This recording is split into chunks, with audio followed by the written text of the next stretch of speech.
آج ہم پڑھیں گے انشاءاللہ بیماری سے شفا کی دعائیں، اور جب میں بیمار ہوتا ہوں تو وہی مجھے شفا دیتا ہے۔ اور ایوب کو یاد کیجیے جب اس نے اپنے رب کو پکارا کہ مجھے تکلیف پہنچی ہے اور تو سب رحم کرنے والوں سے زیادہ رحم کرنے والا ہے، تو ہم نے اس کی دعا قبول کر لی۔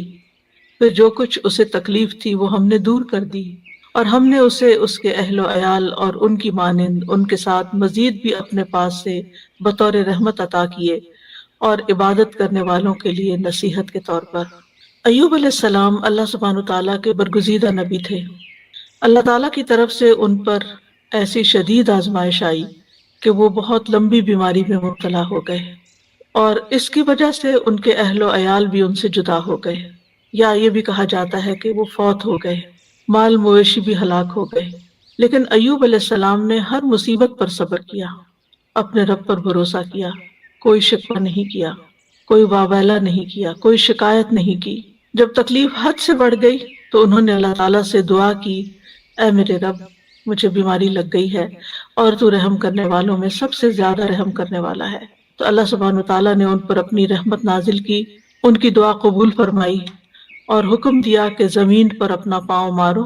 انہوں نے پاؤں مارا تو ٹھنڈے پانی کا چشمہ نمودار ہو گیا۔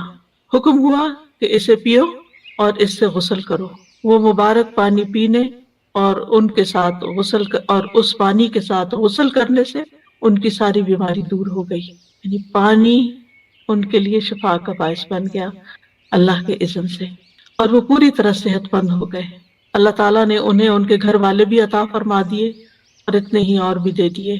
وَأَيُّوبَ إِذْ نَادَى رَبَّهُ، اور ایوب کو یاد کیجیے علیہ السلام جب اس نے اپنے رب کو پکارا۔ ندا کا لفظ ہے، نادا۔ ندا کہتے ہیں بلند آواز سے پکارنے کو، یعنی ایک ہم دعا ہوتی ہے جو چپ کے مانگتے، جیسے زکریا علیہ السلام نے مانگی، اذ نادا ربہ نداء خفیہ۔ وہاں ندا کا لفظ ہے لیکن نداء خفیہ یعنی ایسی پکار تھی جو کہ چپ کے تھی، لیکن یہاں پر صرف ندا کا لفظ ہے، نادا کا لفظ ہے۔ تو انہوں نے اپنے رب کو پکارا۔ دونوں طرح پکارنا چاہیے، دل ہی دل میں، چپ کے اور بلند آواز سے بھی۔ رب ہر طرح سنتا ہے۔ کیا پکار کے کہا؟ انی مسنی الضر، کہ یا رب مجھے تکلیف پہنچی ہے۔ در سے مراد انسان کی جسمانی بدحالی ہے، بیماری، لاغری، بڑھاپا، یہ سب چیزیں در میں آتی ہیں۔ وَأَنْتَ أَرْحَمُ الرَّاحِمِينَ، اور آپ سب رحم کرنے والوں میں سب سے بڑھ کر رحم کرنے والے ہیں۔ کتنا خوبصورت انداز ہے پکارنے کا، دعا کرنے کا۔ مختصر الفاظ ہیں، کوئی لمبی چوڑی باتیں نہیں ہیں، چند لفظ ہیں لیکن بڑے ہی جامع لفظ، اور کسی چیز کا مطالبہ بھی نہیں کیا، صرف رحم کی درخواست کی، یعنی اللہ تعالیٰ کی رحم کا ایک طرح سے واسطہ دیا۔ وَأَنْتَ أَرْحَمُ الرَّاحِمِينَ، تو کیا ہوا نتیجہ؟ فَاسْتَجَبْنَا لَهُ، ہم نے اس کی دعا قبول کر لی، اس کی گریہ ازاری قبول کر لی۔ فَكَشَفْنَا بِهِ مِن ضُرٍّ، اور جس تکلیف میں ہم نے اسے مبتلا کیا تھا اس سے عافیت عطا کر دی۔ وَآتَيْنَاهُ أَهْلَهُ وَمِثْلَهُم مَّعَهُمْ، اور جس طرح انہیں پہلے اللہ تعالیٰ نے اہل و عیال اور مال و دولت اور صحت اور عافیت عطا کی تھی، وہ سب چیزیں اللہ تعالیٰ نے لوٹا دی، بلکہ اور بھی زیادہ عطا کی، اور اس کے ساتھ ساتھ دنیا کے ثواب، دنیا کی نعمتوں کے ساتھ اس صبر پر آخرت کے بڑے اجر و ثواب کا بھی وعدہ کیا۔ اللہ تعالیٰ نے ایک دوسرے مقام پر ایوب علیہ السلام کے صبر کی تعریف کی ہے، اِنَّا وَجَدْنَاهُ صَابِرًا نِعْمَ الْعَبْدُ إِنَّهُ أَوَّابٌ، بے شک ہم نے اسے صابر پایا۔ اللہ نے گواہی دے دی کہ وہ صبر کرنے والے تھے۔ ہم صبر بھی کرتے تو بعض اوقات ایسی تکلیف میں ہوتے ہیں کہ سوچتے ہیں پتہ نہیں یہ بھی صبر ہے یا نہیں، یعنی ہمارا صبر بھی صبر ہے یا نہیں، اس میں بھی ڈاؤٹ ہو جاتا ہے۔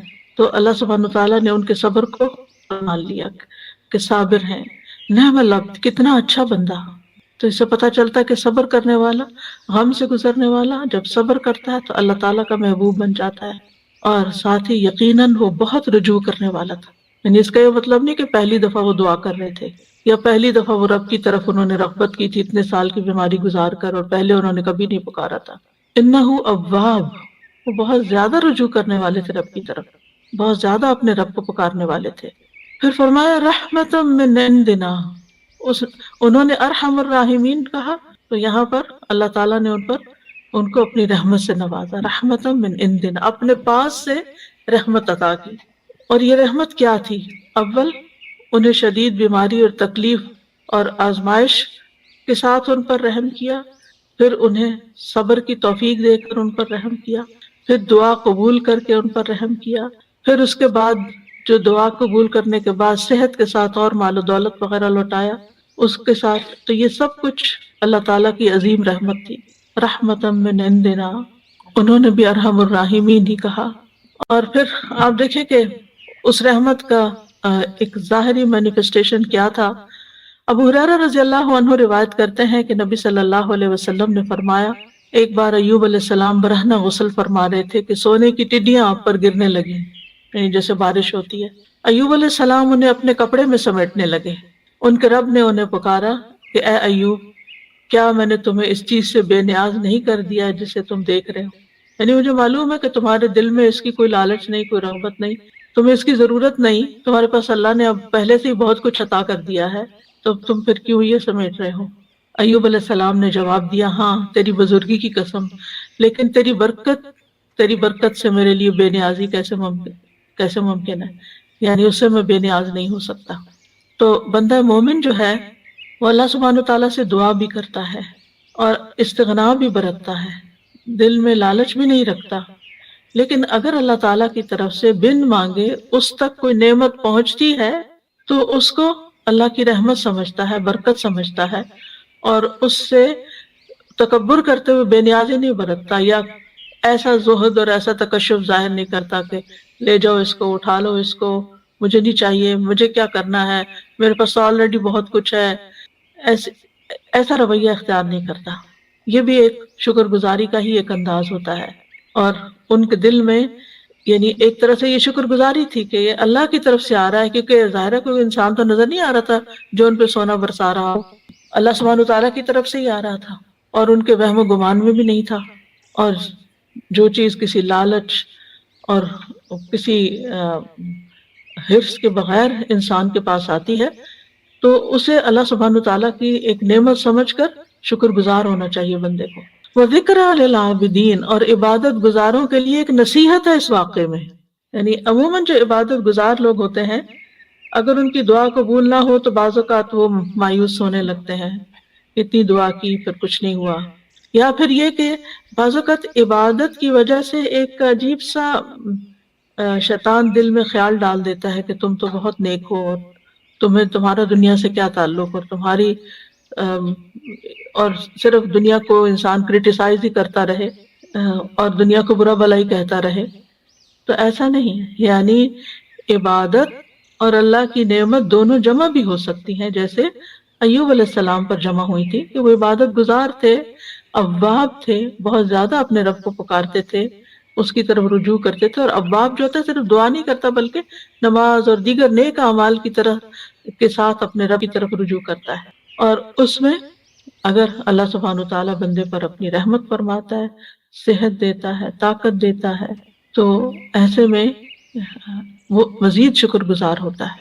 تو اس واقعے میں عبادت گزاروں کے لیے ایک نصیحت ہے کہ اگر بیماری آ جائے، اگر تکلیف آ جائے تو پھر کیا کرنا چاہیے، اگر مختلف چیزوں کے ذریعے انسان کی آزمائش ہو تو پھر کس طرح صبر کیا جائے، اللہ تعالیٰ کے سامنے کیسے فریاد پیش کی جائے، اور پھر جب اللہ تعالیٰ انعام فرمائے تو کس طرح بہیو کیا جائے۔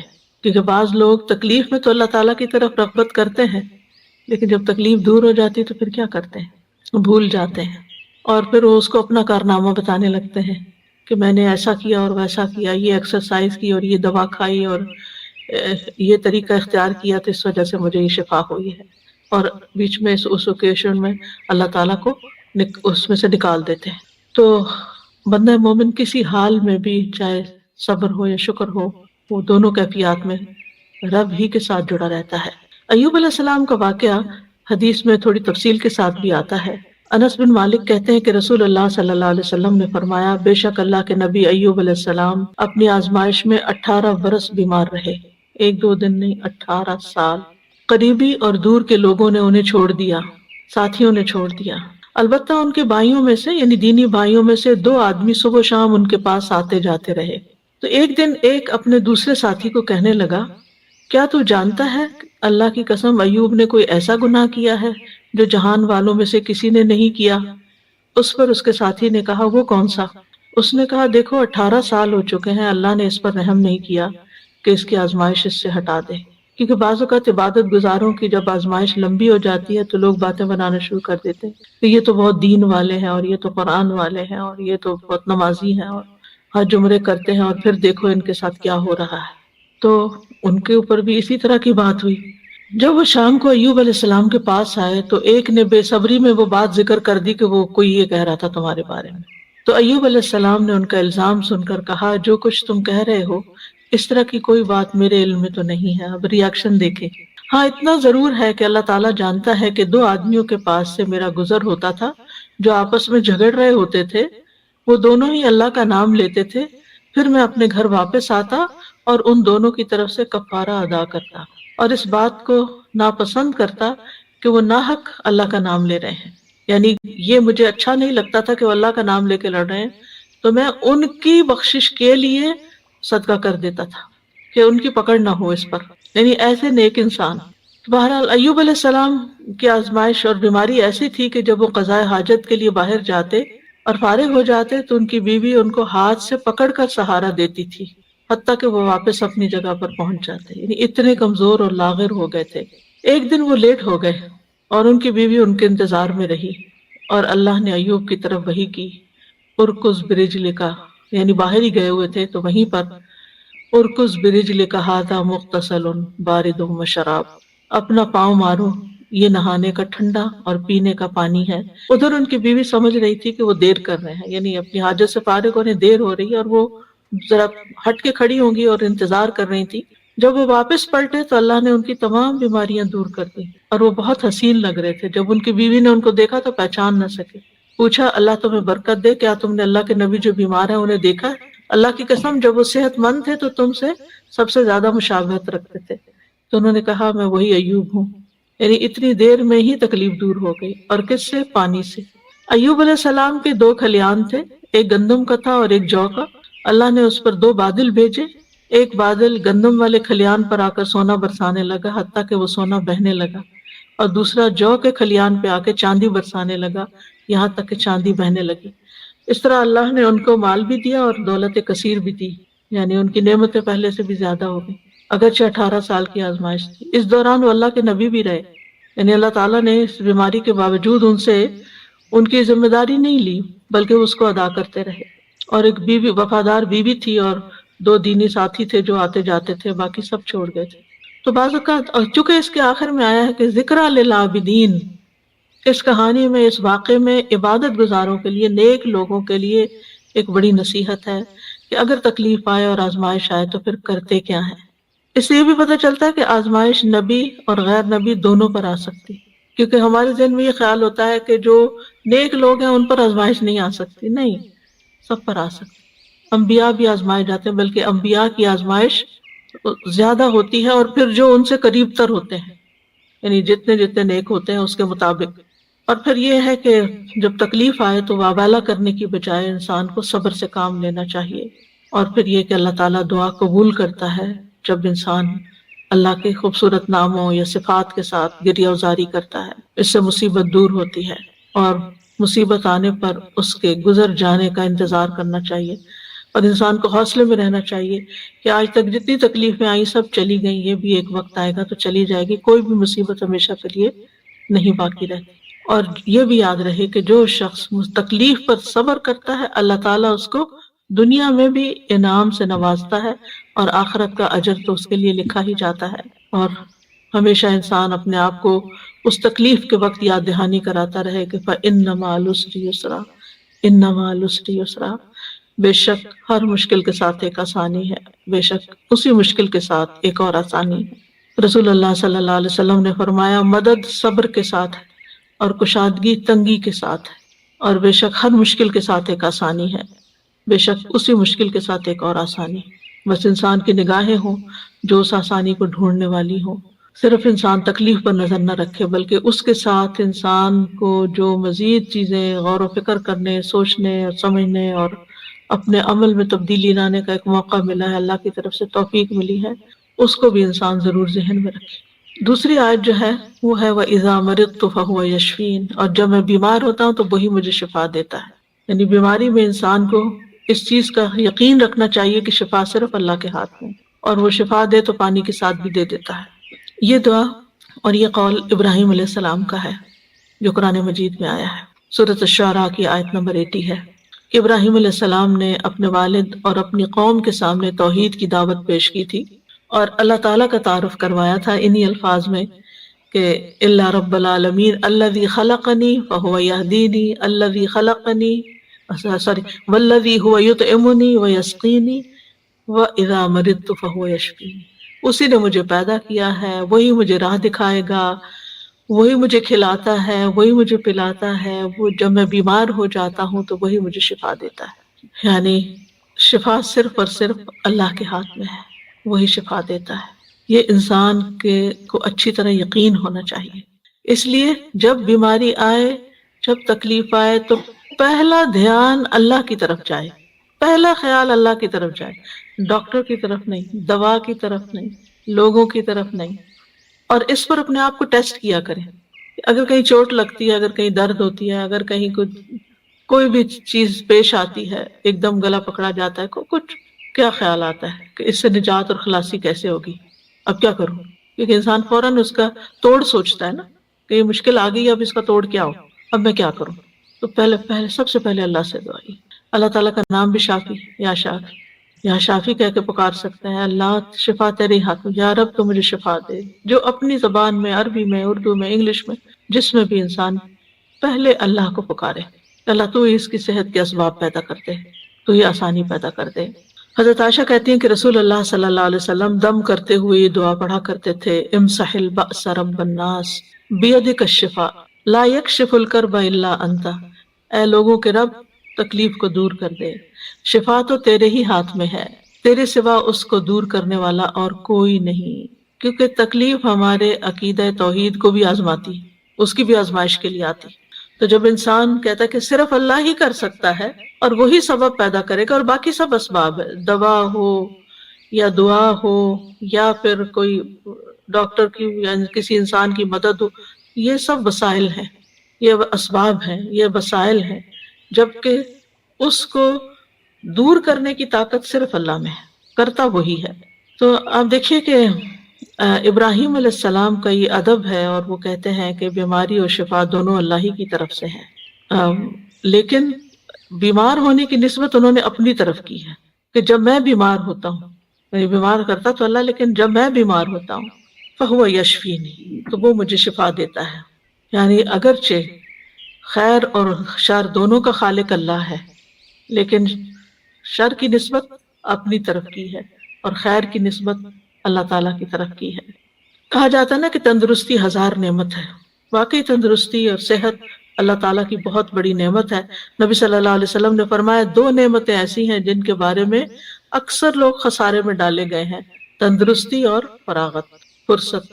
یعنی آپ کے پاس وقت ہوتا ہے، آپ بہت زیادہ کاموں میں دبے ہوئے نہیں ہیں، ڈوبے ہوئے نہیں ہیں، لیکن لوگ اس وقت سے فائدہ نہیں اٹھاتے، صحت سے فائدہ نہیں اٹھاتے، اور اسی طرح فراغت سے صحیح فائدہ نہیں اٹھاتے، حتیٰ کہ بیماری اور بڑھاپے کے منہ میں جا پڑتے ہیں جب وہ پھر کچھ کرنے کے قابل نہیں رہتے۔ اور ہمیں یہ بھی حکم دیا گیا ہے کہ ہم صحت کی حفاظت کریں، اپنے جسم پر ناروا بوجھ نہ ڈالیں۔ عبداللہ ابن عمرو ابن العاص کہتے ہیں نبی صلی اللہ علیہ وسلم کو میرے بارے میں یہ بات پہنچی کہ میں مسلسل روزے رکھتا ہوں اور رات بھر نماز پڑھتا ہوں، دن کو روزہ رات کو نماز، نہ کھانا نہ نیند، یعنی بہت کم دونوں چیزیں۔ تو آپ نے میری طرف پیغام بھیجا کہ ملاقات کے لیے حاضر ہوں، تو میں نے آپ سے ملاقات کی۔ آپ نے فرمایا مجھے یہ خبر نہیں دی گئی کہ تم روزے رکھتے ہو اور افطار نہیں کرتے اور رات بھر نماز پڑھتے رہتے ہو؟ یعنی مجھے یہ معلوم ہے، یہ نہیں بتایا کس نے بتایا کیا، یعنی مجھے یہ اطلاع پہنچی ہے، کنفرم کرو یہ ایسے ہی ہے۔ تو جب انہوں نے کہا کہ ہاں، تو آپ نے فرمایا تم اس طرح نہ کرو، کیونکہ تمہاری آنکھوں کا بھی تم پر حق ہے، تمہارے نفس کا بھی تم پر حق ہے، تمہاری بیوی کا بھی تم پر حق ہے۔ تم روزہ بھی رکھو اور افطار بھی کرو، نماز بھی پڑھو اور سویا بھی کرو، اور ہر 10 دنوں میں 1 دن کا روزہ رکھ لو، یہ تمہارے لیے 9 روزوں کا اجر بن جائے گا۔ اور ایک اور روایت میں آتا ہے، صحیح بخاری کی روایت ہے، آپ نے فرمایا اگر تم ایسا کرتے رہے، یعنی ہر وقت روزے سے رہے اور ہر وقت جاگتے رہے، تو تمہاری بینائی کمزور ہو جائے گی اور تمہارا نفس تھک جائے گا۔ یعنی عبادت میں بھی اعتدال کرو، اس طرح کا بوجھ اپنے اوپر نہ ڈالو کہ تم بیمار پڑ جاؤ۔ تو اس سے کیا پتہ چلتا ہے اس حدیث سے کہ ہمارا دین ہمیں اعتدال سکھاتا ہے، اور یہ سکھاتا ہے کہ ہم اپنی جان کا بھی حق ادا کریں، اپنے گھر والوں کا بھی حق ادا کریں، اور اپنے جسم کا، آنکھوں کا اور باقی تمام چیزوں کا۔ اسی طرح ایک حدیث سے ہمیں یہ پتہ چلتا ہے کہ نیک انسان کے لیے صحت مالداری سے زیادہ بہتر ہے، یعنی صحت جو ہے یہ بڑی دولت ہے مال سے بھی۔ تو اس لیے مال کماتے ہوئے بھی انسان کو اپنی صحت برباد نہیں کرنی چاہیے۔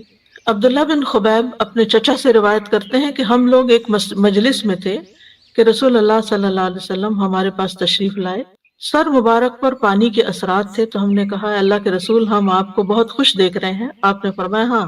پھر لوگ مال و دولت کا، مالداری کا تذکرہ کرنے لگے، تو آپ نے فرمایا اللہ عز و جل سے ڈرنے والے کے لیے مالدار ہونے میں کوئی حرج نہیں۔ یعنی ایک شخص کے اندر اگر اللہ کا تقوی اور خوف ہے اور ساتھ اس کے پاس مال بھی بہت ہے تو کوئی حرج نہیں، کوئی گناہ کی بات نہیں۔ البتہ اللہ عز و جل سے ڈرنے والے کے لیے مالداری سے زیادہ بہتر چیز صحت ہے، اور دل کا خوش ہونا اللہ کی نعمت ہے۔ یعنی اگر انسان صحت مند ہے اور اس کے دل میں بھی اطمینان ہے اور وہ خوش ہے تو یہ بہت بڑی نعمت ہے۔ آج آپ دیکھیں کہ بعض لوگ دنیاوی اعتبار سے بہت بہت کامیابیاں حاصل کر لیتے ہیں، بڑے بڑے ریکارڈ توڑ لیتے ہیں، لیکن پھر کیا ہوتا ہے اس کے بعد؟ جو ایک دم ڈپریشن کا شکار ہوتا ہے۔ آج ہی میں دیکھ رہی تھی، ایک نیوز دیکھ رہی تھی، تو اس میں ایک بہت ہی مشہور کھلاڑی ہے، بے شمار اس کے فینز ہیں، نام میں نہیں لوں گی، لیکن اس نے کہا کہ میں کھیل رہا تھا اور کھیلتے کھیلتے میں گول کر رہا تھا اور ایک دم مجھ پہ ڈپریشن کا اٹیک ہوا، اور اس کے بعد میں پیچھے پیچھے پیچھے پیچھے گرتا چلا گیا۔ یعنی ساری دنیا اس کی طرح لک فارورڈ کر رہی ہے اور اس کو دیکھ کے خوش ہو رہی ہے اور تالیاں بجا رہی ہے، اور اس پر لمحے کے لمحے میں، آن کی آن میں ایک ایسی آزمائش آتی ہے، اچانک اس کے اوپر ایک ایسی بیماری آ جاتی ہے، تو ہمیں نہیں پتا، کسی لمحے کا نہیں پتا کہ کس وقت ہمارے ساتھ کیا ہو جائے۔ لہٰذا اگر اللہ نے ہمیں اطمینان قلب نصیب کیا ہے تو اس وقت پھر اس نے اپنی ذہنی حالت اور پھر کس طرح اس نے پبلکلی اس کو ایکسپٹ کیا کہ میں بیمار ہوں، اور لوگ اس کو ماننے کو تیار نہیں۔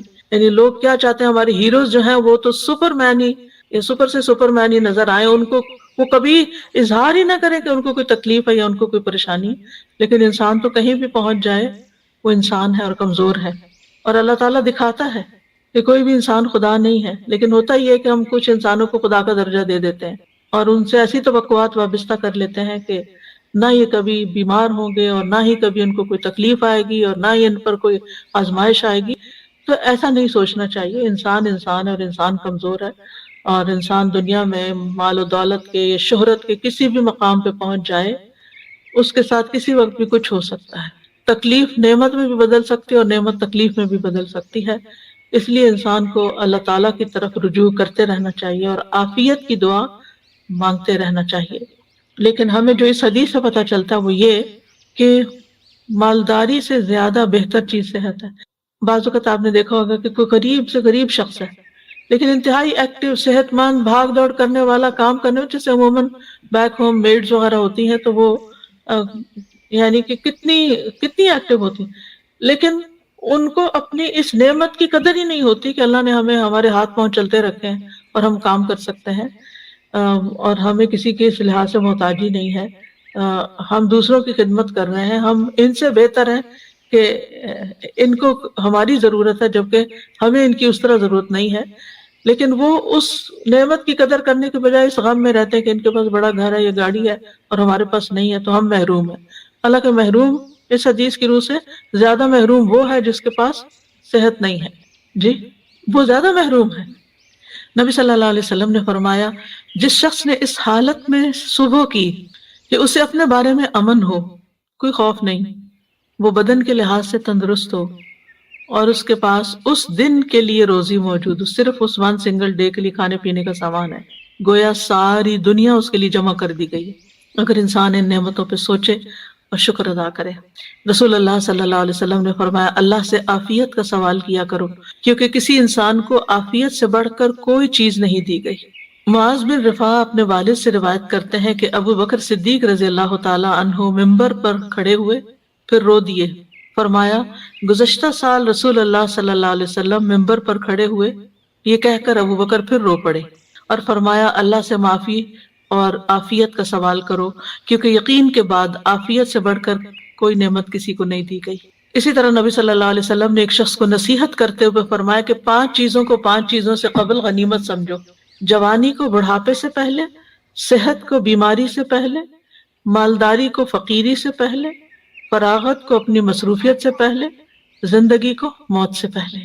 اسی طرح آپ نے ایک موقع پر ابن عمر سے فرمایا جب تم صبح کرو تو اپنے دل میں شام ہونے کا نہ سوچو، شام کا انتظار نہیں کرو، شام ہو تو صبح ہونے کا نہ سوچو، یعنی جو وقت ہے اس میں جیو، اس کی قدر کرو، اس وقت سے فائدہ اٹھاؤ، اس میں اچھا اچھا کام کر لو، یہ نہ سوچو اچھا صبح ہوگی تو پھر کر لیں گے، اگر اس وقت ہے تو پھر اس وقت وہ کام کر لو، کیونکہ عبداللہ تم نہیں جانتے کل تمہارا نام کیا ہوگا، یعنی مردوں میں ہوگے یا زندوں میں ہوگے۔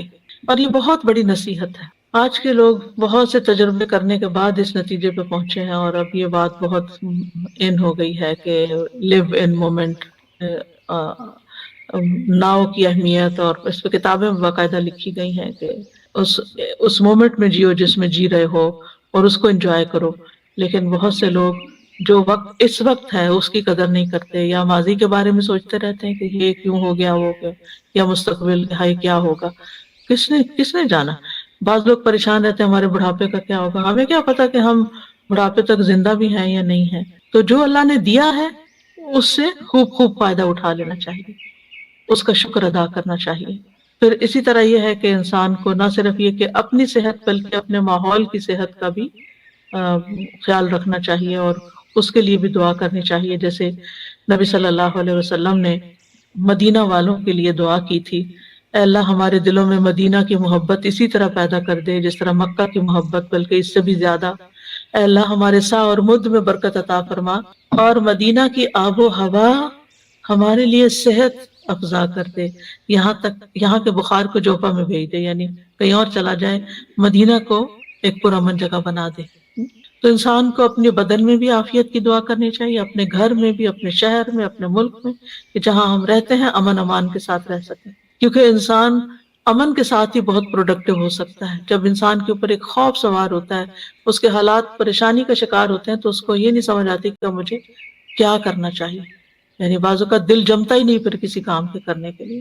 پھر اس بات کو یاد رکھنا چاہیے کہ بیماری کا آنا اللہ کی طرف سے ایک امتحان ہوتا ہے، اللہ تعالیٰ کسی وقت کسی کو بھی آزما سکتا ہے۔ وَلَنَبْلُوَنَّكُمْ بِشَيْءٍ مِّنَ الْخَوْفِ وَالْجُوعِ وَنَقْصٍ مِّنَ الْأَمْوَالِ وَالْأَنفُسِ وَالثَّمَرَاتِ وَبَشِّرِ الصَّابِرِينَ۔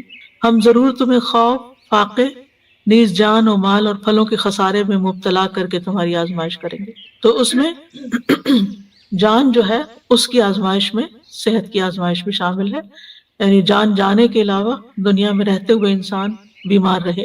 پھر یاد رکھیے کہ تکلیف اور بیماری انبیاء کو بھی آ سکتی، جیسے ہم نے ایوب علیہ السلام کے بارے میں پڑھا کہ 18 سال بیمار رہے، اور اسی طرح رسول اللہ صلی اللہ علیہ وسلم کو بھی کئی دفعہ بخار آیا۔ ابو سعید کہتے ہیں کہ وہ رسول اللہ صلی اللہ علیہ وسلم کے پاس آئے، آپ بخار میں مبتلا تھے، آپ پر چادر تھی، انہوں نے اپنا ہاتھ چادر پہ رکھا، کہا کہ اللہ کے رسول آپ کا بخار بہت سخت ہے۔ آپ نے فرمایا بے شک ہمارا حال اسی طرح ہوتا ہے، ہم پر آزمائش سخت ہوتی ہے اور ہمیں اجر بھی دگنا دیا جاتا ہے۔ یعنی ایک عام بندہ جس چیز سے آزمایا جاتا ہے، ایک دین والا اور پھر خاص طور پہ نبی، اس سے بڑی آزمائش میں مبتلا کیا جاتا ہے، کیونکہ جس کا درجہ جتنا بلند ہوتا ہے اس کی آزمائش بھی اتنی بڑی ہوتی ہے۔ انہوں نے پوچھا اللہ کے رسول صلی اللہ علیہ وسلم لوگوں میں آزمائش کے لحاظ سے سخت کون ہوتا ہے؟ آپ نے فرمایا انبیاء۔ کہا پھر کون؟ فرمایا علماء۔ کہا پھر کون؟ فرمایا نیک لوگ۔ یعنی جیسے جیسے آپ کے درجے ہوں گے اسی حساب سے آزمائش ہوگی۔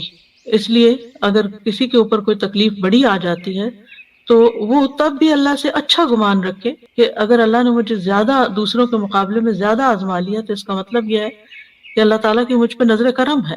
اور فرمایا کہ ان میں سے کسی کو جوؤں سے آزمایا جاتا، یہاں تک کہ وہ اسے قتل کر دیتے، یعنی اتنی جمیں پڑتی ہیں اور وہ صاف ہوتی ہی نہیں، وہ نکالتے ہوں گے پھر اور پڑ جاتی، پھر اور پڑ جاتی، خون ہی چوس جاتی ہوں گی۔ اور ان میں سے کسی کو فقر کے ساتھ آزمایا جاتا، یہاں تک کہ وہ چھوٹی سی قمیص کے سوا کچھ نہ پاتا، چنانچہ وہ اسے ہی پہن لیتا۔ اور ان میں سے کچھ آزمائش پر بہت بہت خوش ہوتے ہیں بنسبت اس شخص کے جو کچھ دیے جانے پہ خوش ہوتے ہیں۔ یعنی اللہ کے نیک بندوں کی ایک پہچان یہ بھی ہے کہ جب ان پر کوئی تکلیف آتی ہے تو پریشان ہونے کی بجائے وہ اللہ سے راضی ہو جاتے ہیں کہ اللہ نے مجھے اس کے لیے چنا، مجھے اس قابل سمجھا، تو اس لیے مجھ پر یہ امتحان ڈالا۔ یعنی عافیت تو مانگنی چاہیے، لیکن مانگنے کے باوجود اگر اللہ تعالیٰ آزما لیتا ہے تو ناراضگی کی کوئی گنجائش نہیں، کیونکہ یہ دیکھا مثلاً ایک انسان نیک کام کر رہا ہوتا ہے لیکن ابھی اس کا وہ درجہ نہیں اونچا گیا، وہ گراف ابھی نیچے ہی ہے، کہ یکایک ایسی مصیبت آتی ہے کہ جس پہ صبر کی وجہ سے وہ اعلیٰ ترین درجے پہ پہنچ جاتا ہے، اور اگر وہ صبر نہیں کرتا تو پہلے سے بھی نیچے آ جاتا ہے۔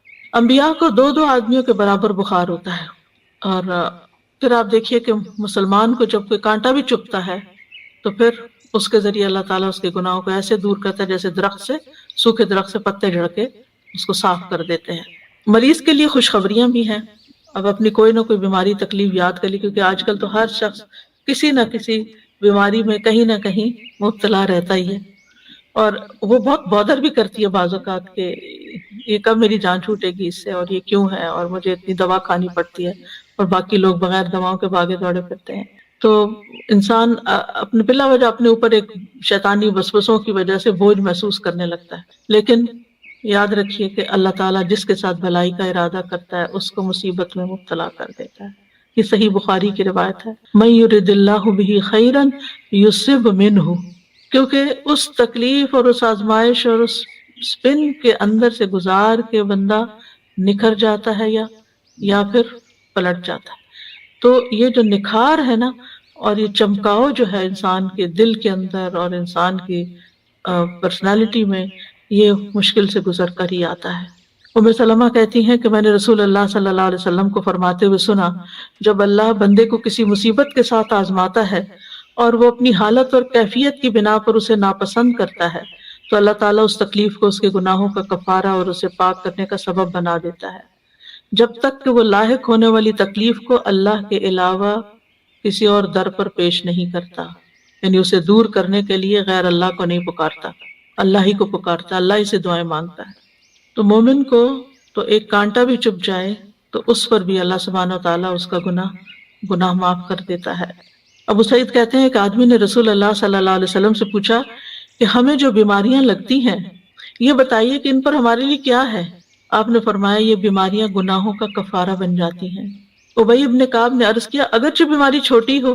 آپ نے فرمایا اگرچہ ایک کانٹا ہی چبھ جائے یا اس سے بھی کم۔ بعض اوقات آپ نے دیکھا ہوگا کہ آپ گارڈننگ کر رہے ہوتے ہیں یا کسی کو پھول توڑنے لگتے ہیں، کوئی سبزی توڑے، تو آپ کے ہاتھ میں ایک چھوٹا سا بہت ہی نظر نہ آنے والا چھوٹا سا کانٹا چبھ جاتا ہے۔